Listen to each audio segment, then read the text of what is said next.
Voilà, voilà. Très bien.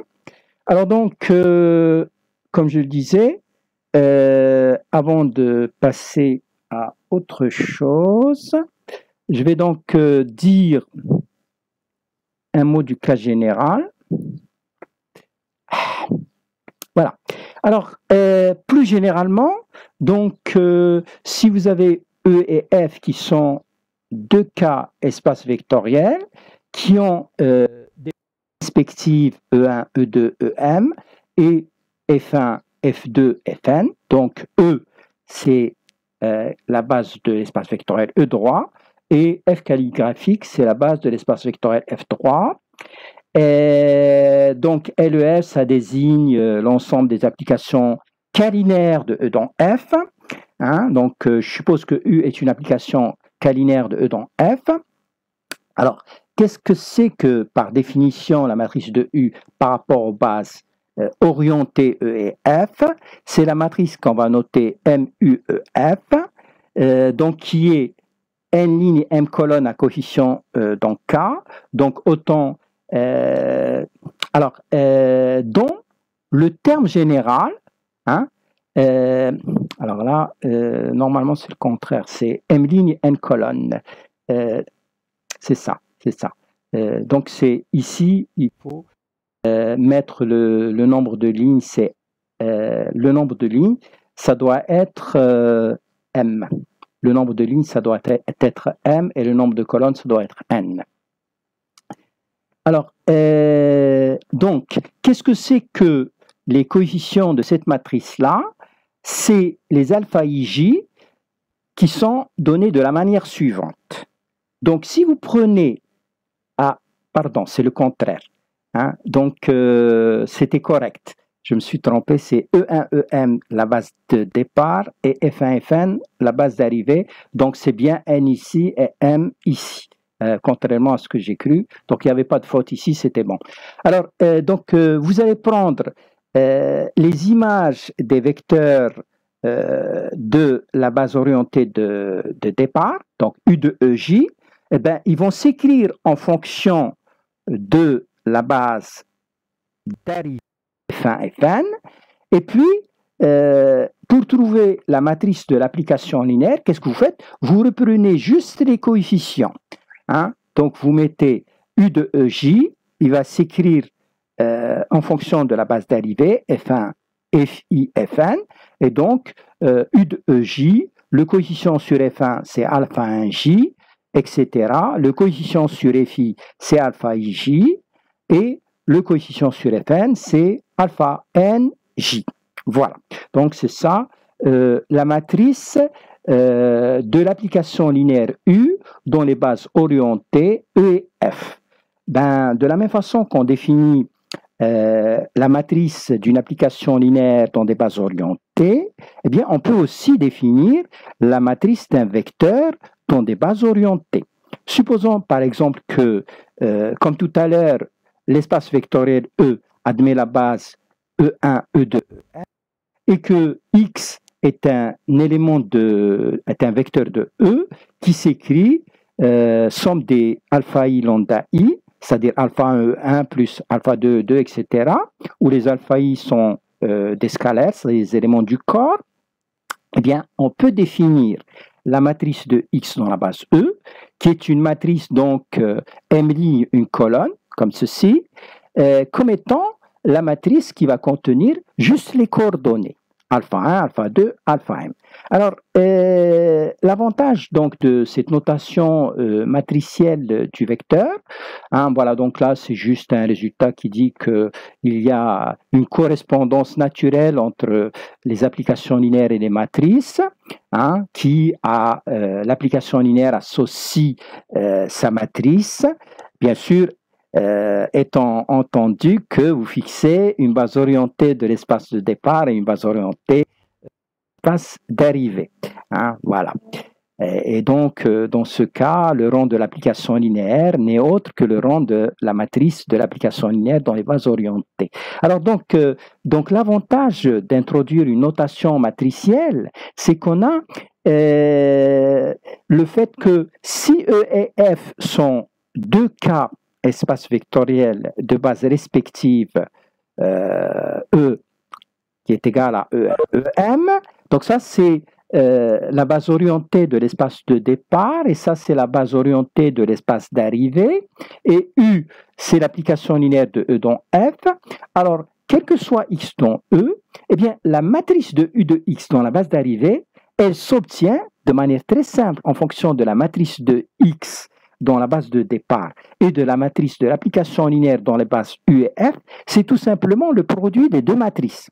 C'est-à-dire que si vous cherchez comment s'écrit X dans la base F, eh bien, sa matrice, c'est-à-dire la matrice de ses coefficients, elle est obtenue en faisant le produit matriciel de la matrice U dans les bases orientées E et F par la matrice de X dans la base E. Donc, il suffit d'écrire, c'est très facile. Hein, c'est un bon exercice d'application. Alors, autre formule qui est très intéressante aussi, c'est quand vous faites la composition d'applications linéaires. Donc, si vous avez trois espaces vectoriels, grand E, grand F, grand G, et donc E calligraphique qui est égal à E1, EM, c'est une base du premier espace, F calligraphique qui est égal à F1, Fn, une base du deuxième espace, et G calligraphique, G1, Gp, une base du troisième espace. Si vous avez U qui est une application linéaire du premier espace dans le deuxième, et V qui est une application linéaire du deuxième espace dans le troisième, eh bien, on vérifie très facilement que la matrice de la composée, bon, bien sûr, là aussi, si vous regardez la correction, bon, les exercices supplémentaires, le tirage d'exercices supplémentaires, vous allez voir que le composé de deux applications linéaires est une application linéaire, et vous pouvez vérifier très facilement que l'application linéaire composée qui va de E dans G vers U, c'est une application qui va de E dans G, et bien sa matrice dans les bases E et G, c'est tout simplement le produit de la matrice de V dans les bases F et G par la matrice de U dans les bases E et F. Voilà, donc c'est quand même un résultat intéressant à savoir. Pourquoi c'est intéressant? Parce que si on veut démontrer ou si on veut voir d'où vient la formule du changement de base, eh bien, elle se démontre en utilisant justement ce théorème-là.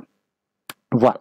Alors, pour ce qui est des matrices inversibles, on en a déjà parlé. Alors, une remarque sur la matrice de passage. Donc, la matrice de passage, en fait, entre deux bases, entre une ancienne base E et une nouvelle base E' de l'espace vectoriel E. Donc, si vous avez un espace vectoriel E, une ancienne base E1, En et une nouvelle base E1', En', eh bien, la matrice de passage qu'on avait définie tout à l'heure, c'est tout simplement la matrice de l'identité de E' dans E. Parce que qu'est-ce que c'est que l'identité par définition? C'est l'application qui va de E dans E, qui a tout vecteur X associe le vecteur X lui-même. Donc c'est ça l'identité. L'application identité d'un ensemble E dans lui-même, c'est l'application qui a tout élément associé lui-même. Eh bien, si vous considérez l'application identité de E dans E, qui a un vecteur X associe le vecteur X lui-même, alors l'identité de E', si vous faites l'identité de E1', vous allez trouver E1'. Et donc, si vous écrivez le vecteur identité de E1' en fonction de la base de départ, eh bien, vous allez retrouver par définition la matrice de passage. Donc, la matrice de passage, c'est juste, si vous cherchez à comprendre, c'est juste la matrice de l'identité de la base, la matrice de passage de l'ancienne base E dans la nouvelle base E', c'est juste la matrice de l'identité de la nouvelle base dans l'ancienne base. Et cela vous permet aussi de retrouver que la matrice de passage est inversible et que la matrice de passage de E dans E', c'est l'inverse de la matrice de passage dans l'autre sens. Voilà. Donc, comme je le disais, c'est ça qui nous permet de retrouver notre résultat sur la formule du changement de base, qui, je vous le rappelle encore une fois, nous dit que si vous avez E et F de K espace vectoriel et que E calligraphique est égal à E1, EM est une base de l'espace de départ, hein, donc ancienne base de l'espace de départ, et que E' qui est égal à E1', E1', c'est une nouvelle base de l'espace de départ, et que F qui est égal à F1, Fn est une de l'espace d'arrivée et que F' qui est égal à F1', Fn' est une autre base de l'espace d'arrivée. Donc ça, c'est l'ancienne base de l'espace d'arrivée, ça, c'est la nouvelle base de l'espace d'arrivée, et que U est une application linéaire de E dans F, alors la matrice de U dans les nouvelles bases est reliée à la matrice de U dans les anciennes bases par la formule suivante. Elle est obtenue en faisant le produit de la matrice de passage à l'arrivée, de l'inverse de la matrice de passage à l'arrivée, multiplié par la matrice de l'application linéaire dans les anciennes bases, multiplié par la matrice de passage au départ. D'accord? Voilà. Alors, je vais juste terminer en rappelant un petit peu quelques résultats qu'en principe on a déjà vus sur les matrices. Hein? Et puis, donc après avoir rappelé ces résultats sur les matrices, je vous laisserai poser vos questions. Alors voilà, donc je devais juste rappeler un petit peu les résultats sur les matrices, les résultats classiques sur les matrices. Voilà. Alors donc, dans le cas général, si K est un corps et que N et M sont des entiers non nuls, alors une matrice de type NM a éléments dans K, c'est juste un tableau rectangulaire d'éléments de K, de la forme alpha 1, 1, alpha 1, 2, alpha 1, M. Donc le terme général, c'est alpha IJ. Ça va jusqu'à alpha N1, alpha NM. Donc vous remarquez que ici, au croisement de la IM ligne et de la JM colonne, on met le terme alpha IJ. Donc le premier indice, je le rappelle encore une fois, c'est l'indice de ligne, et le deuxième indice, c'est l'indice de colonne. Donc vous voyez comme ceci, l'indice de ligne il va de 1 jusqu'à N, et l'indice de colonne, hein, il va de 1 jusqu'à M. Donc il y a N ligne et M colonne. Encore une fois, premier indice, indice de ligne, et deuxième indice, indice de colonne. Donc là, M est dite matrice à N ligne, M colonne, ou matrice NM, ou matrice de type NM.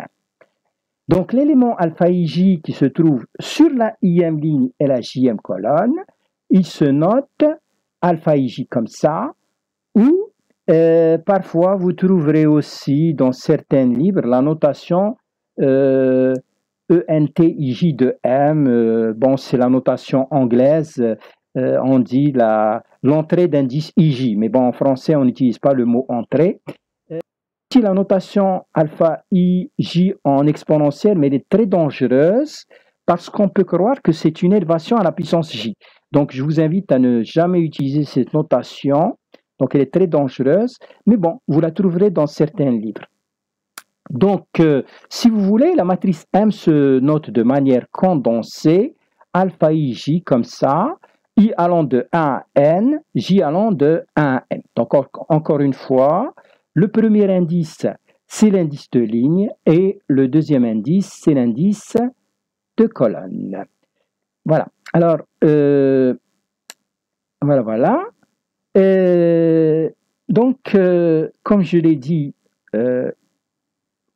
dit, on va noter, grand thème de NM, l'ensemble des matrices qui sont à N ligne et M colonne à coefficient dans K, c'est-à-dire l'ensemble des matrices de type NM ou l'ensemble des matrices NM, tout simplement. Alors, dans le cas où le nombre de lignes est égal au nombre de colonnes, ben, votre matrice appartient à M de NNK. Donc, il y a autant de lignes que de colonnes. On dit qu'on a une matrice carrée d'ordre N. Alors, il y a des types de matrices carrées particulières qu'il est bon de connaître. Il y a d'abord les matrices diagonales. Alors, les matrices diagonales, c'est les matrices telles que tous les termes, tels que l'indice de ligne est différent de l'indice de colonne, sont nuls. Donc, il n'y a que les termes qui sont sur la diagonale. La diagonale principale, c'est celle-là. Bien sûr, la diagonale secondaire, c'est celle qui va dans l'autre sens. La diagonale principale, c'est celle qui va du haut à gauche vers le bas à droite. D'accord? Donc, c'est celle-là, la diagonale principale. Et une matrice, elle est dite diagonale si elle contient des zéros partout, sauf sur la diagonale. On ne sait pas, elle peut contenir des zéros ou ce qu'elle veut. Mais ailleurs que sur la diagonale, il n'y a que des zéros. Hein, c'est ça ce que signifient ces grands zéros-là. D'accord? Alors, autre matrice qu'il faut absolument connaître, c'est ce qu'on appelle les matrices triangulaires supérieures et les matrices triangulaires inférieures. Alors, qu'est-ce que c'est donc une matrice triangulaire inférieure? C'est une matrice telle que tous les termes. Quand est-ce que l'indice de ligne est inférieur à l'indice de colonne? C'est quand on est au-dessus de la diagonale. D'accord? On est au-dessus de la diagonale. Donc, si tous les termes qui sont au-dessus de la diagonale sont nuls, c'est-à-dire le zéro de l'addition du corps, eh bien, la matrice est dite triangulaire inférieure. Donc là, on va mettre des étoiles pour dire que au-dessous de la diagonale, y compris sur la diagonale, il y a des termes quelconques, mais pas forcément égaux. D'accord? Donc quand je mets des étoiles, ça veut dire qu'il y a des termes quelconques, mais pas forcément égaux. Ça veut dire, c'est parce que si je mettais x, x, x, x, ça voudrait dire qu'il y a des termes quelconques, mais qui sont tous égaux. Mais quand je mets des étoiles, ça veut dire qu'il y a des termes quelconques, mais qui ne sont pas forcément égaux. Par contre, au-dessus de la diagonale, il n'y a que des zéros. Alors, bien sûr, la transposée d'une matrice triangulaire inférieure, c'est ce qu'on appelle une matrice triangulaire supérieure. C'est une matrice telle que tous les termes qui sont sous la diagonale, eh ben, ils sont nuls. Hein? Donc, quand l'indice de ligne est supérieur à l'indice de colonne, ça veut dire qu'on est en dessous de la diagonale, et donc tous les termes en dessous de la diagonale sont nuls, et les autres termes sont quelconques, mais pas forcément égaux. C'est ça ce qu'on appelle une matrice triangulaire supérieure. Alors, comme exemple de matrice diagonale, vous avez la matrice identité d'indice n, qui contient que des 1 sur la diagonale et des 0 partout ailleurs. Donc, c'est ça la matrice identité d'ordre n, c'est la matrice qui contient 1K, 1K, 1K, etc. Tous les termes de la diagonale sont sur une matrice d'ordre n qui contient des 1K sur la diagonale et des 0 partout ailleurs. Hein, donc, si vous voulez, symbole de Kronecker, c'est-à-dire les alpha ij sont égaux au symbole de Kronecker, delta ij qu'on avait introduit dans le cours précédent. Alors, je rappelle encore une fois les opérations sur les matrices. Donc, si vous avez deux matrices NM, la première alpha ij et la deuxième bêta ij, à coefficient donc K, N ligne M colonne, eh bien, l'addition, donc c'est celle qui se fait composante par composante, et puis la multiplication de la matrice par un scalaire, ça consiste à multiplier le scalaire par toutes les composantes alpha ij de la matrice. Hein? Autrement dit, le terme d'indice ij de la matrice M plus n, il est obtenu en faisant la somme du terme d'indice ij de la matrice M et du terme d'indice ij de la matrice n. Et le terme d'indice ij de la matrice lambda M, il s'obtient en prenant le terme d'indice ij de la matrice M et en le multipliant par lambda. Et donc, on voit comme ceci que M plus n et lambda M sont des matrices de même type, c'est-à-dire NM. Et par conséquent, vous voyez que l'ensemble des matrices NM à coefficient donc K, muni de l'addition des matrices et de la multiplication par un R, c'est tout simplement un KEV, hein, dont l'élément neutre, c'est la matrice, si vous voulez, 0 indice NM K, qui contient que des 0K partout. Et bien sûr, donc ça c'est le neutre de l'addition des matrices. Le symétrique de la matrice M pour l'addition, c'est la matrice dont le terme d'indice I, c'est moins alpha IJ. Hein, voilà. Alors, maintenant, pour le produit, donc là aussi on en a parlé, dans le cas général, si vous prenez la matrice alpha IK, qui a n ligne et p colonne à coefficient donc K, et la matrice bêta KJ, qui est donc n ligne, p ligne et q ligne à coefficient donc K. Alors, bien sûr, pour pouvoir faire le produit de la matrice M par la matrice N, je le répète encore une fois, le nombre de colonnes de la première matrice doit être égal au nombre de lignes de la deuxième matrice. Et quand on fait le produit, donc on élimine celui qui se répète et on va trouver une matrice qui a autant de lignes que la première matrice et autant de colonnes que la deuxième matrice, c'est-à-dire une matrice NQ. D'accord? Donc le produit, c'est une matrice NQ à coefficient donc K. Et donc, comment est-ce qu'on obtient le terme alpha IJ de la matrice produit? Donc, on l'a vu dans le cas particulier des matrices de 2. Donc, c'est le même dans le cas général. Donc, le terme qui se trouve au croisement de la ième ligne et de la jème colonne de la matrice produit, il est obtenu en faisant le produit scalaire de la ième ligne de la matrice M par la jème ligne de la matrice N. C'est-à-dire, c'est tout simplement alpha 1i par bêta 1j plus alpha 2i par bêta 2j, etc. jusqu'à alpha ip par bêta pj. Voilà.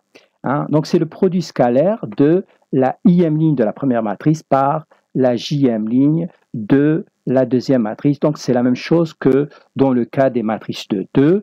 Alors, bon, le produit des matrices, bien sûr, il vérifie les formules de distributivité, c'est-à-dire si vous prenez une matrice NP et deux matrices PQ, donc quand vous faites le produit de M par N1 plus N2, il est distributif à gauche quand c'est possible et distributif, le produit est distributif par rapport à l'addition quand c'est possible. Et puis, vous avez le produit des matrices Mn par un scalaire. Vous pouvez mettre le scalaire comme vous voulez. Vous pouvez mettre le scalaire M, vous pouvez mettre le scalaire avec N. C'est-à-dire lambda fois M fois N, c'est soit lambda M fois N, soit M fois lambda N. Et enfin, quand le produit est possible, le produit des matrices, il est associatif. Hein, quand vous pouvez faire le produit, hein, bien sûr. Donc, quand le produit est possible, ce produit-là il est associatif. En particulier, quand vous vous placez dans l'ensemble des matrices carrées d'ordre n et que vous le munissez de l'addition et de la multiplication, eh ben, vous allez obtenir un anneau. Vous allez obtenir un anneau dont l'élément neutre, c'est la matrice identité IN qui a des 1K sur la diagonale donc, et des zéros partout ailleurs. Donc, c'est une matrice diagonale. Hein. Et puis, bon, on avait défini les matrices inversibles comme étant des matrices telles que M' égale l'identité, ça aussi vu. Hein. Le produit des matrices aussi. Voilà. Donc, j'ai dit l'essentiel pour aujourd'hui. Hein. Donc, on avait dit comment associer à une application linéaire une matrice et réciproquement. Je vous laisse 10 minutes pour les questions. Donc, vous pouvez soit utiliser votre micro, soit chatter. Voilà.